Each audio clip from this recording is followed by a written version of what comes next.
Okay, Katie Petruzziello is a CPA and a project manager who lives in New York with her husband and three wonderful and very energetic children. We don't know anything about energetic children over here, down here in South Carolina, who are the inspiration for her Mighty Mila book series. Katie is passionate about creating inclusive books that provide representation for deaf and hard of hearing children and promote further awareness, kindness, and celebration of differences. And a little secret I heard tonight is Mila's got a book number 2 coming out in a few months. Shh, that's exciting. All right, I'm going to turn it over. Katie is here with her friend, with her family. Yeah. I'm going to turn it over to you. Thank you. Hi, everyone. I'm really happy to be here. So as you heard, I'm Katie. I'm the author of Mighty Mila, but more importantly, I am the mom to these 2 kids and one that's upstairs watching TV because dad has to work late tonight. So TV's watching her. So this is Luca. And now these guys are the real life inspiration behind the characters in the book. So when you hear in the book the names Luca and Mila, Sophia, this is really them. So this is Luca. Luca, how old are you? 7. 7, gonna be 8 in a couple of months. This is, what's your name? Mila. Mila, how old are you? 5. And how old are you gonna be next week? 6. Yeah, 6. And what's your sister's name that's upstairs? Sophia. Sophia is upstairs. She's 3. I'm sure she'll be coming running down asking me for some kind of snack in a few minutes. So yeah, so I'm the author of Mighty Mila. And so I don't know if you guys noticed, but Mila, come here, come back to me a minute. If anybody noticed, Mila wears hearing devices. Mila, what are your hearing devices called? Cochlear implants. Now, Mila got her cochlear implants when she was 3 years old. Before that, she had hearing aids for about a couple of years until her hearing loss got a little worse and then a little worse. And then it got all the way to where she couldn't hear really anything out of the hearing aids. And so she got cochlear implants. And she's been doing great with the cochlear implants. And a little while after she got them, when she was 3 years old, Mila helped me realize that a lot of the books that she had didn't have kids and characters that had cochlear implants in them in some of the fun books that she liked to read. So I started writing Mighty Mila, and it took about 1.5 years to write it. And we finally published it last year, and it's been a lot of fun. Hearing, that kids like enjoy it and like seeing, fun, spunky characters that are doing big kid things. And they have and she has cochlear implants, and she does all types of fun stuff. So I'm happy to answer any questions you all have afterwards. And hey, Mila and Luca, if you guys hang around, if you guys have questions for them too, we can answer them. So think about any questions you have, okay? And we'll jump right into reading the story, and then you guys can all ask whatever questions you have. All right, so here we go, Mighty Mila. Hi, I'm Mila. I have a big brother, Luca, and a little sister, Sophia. I'm the only one in my family with super ears. Isn't that cool?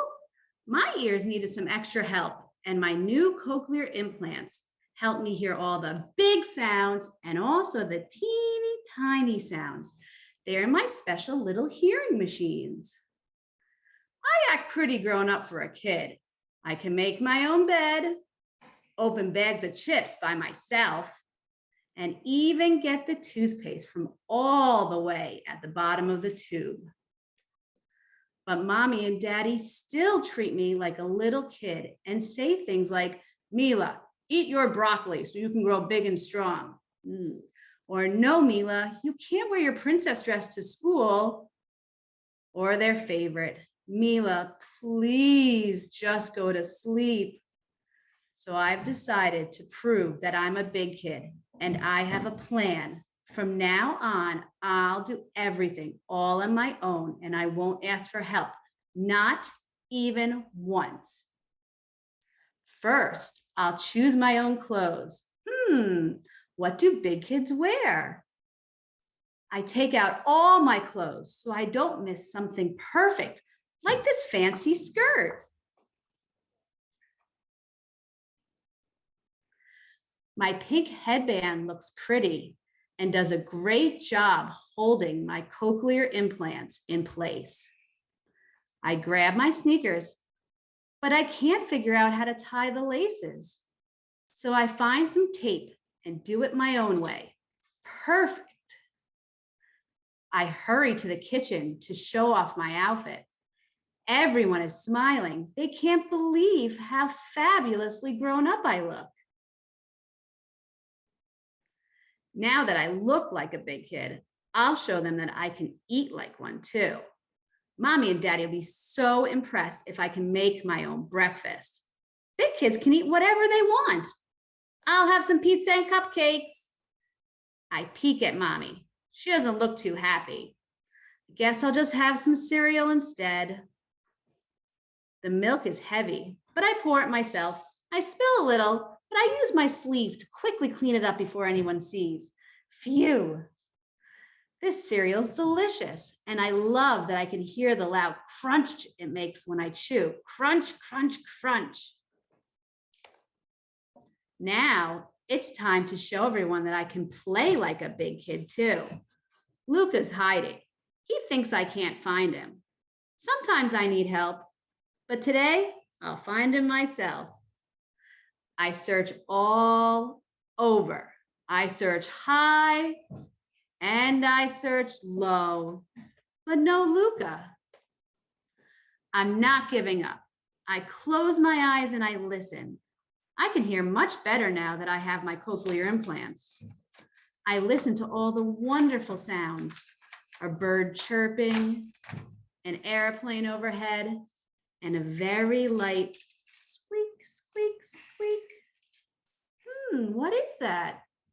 This part's still tricky for me, so I focus even harder. Squeak, squeak, squeak. That almost sounds like a swing. I found you. My plan is going great. I must have proven that I'm a big kid by now. But wait, Daddy is bringing my bike out without training wheels. It looks like I'll have to do one more thing to prove that I'm a big kid.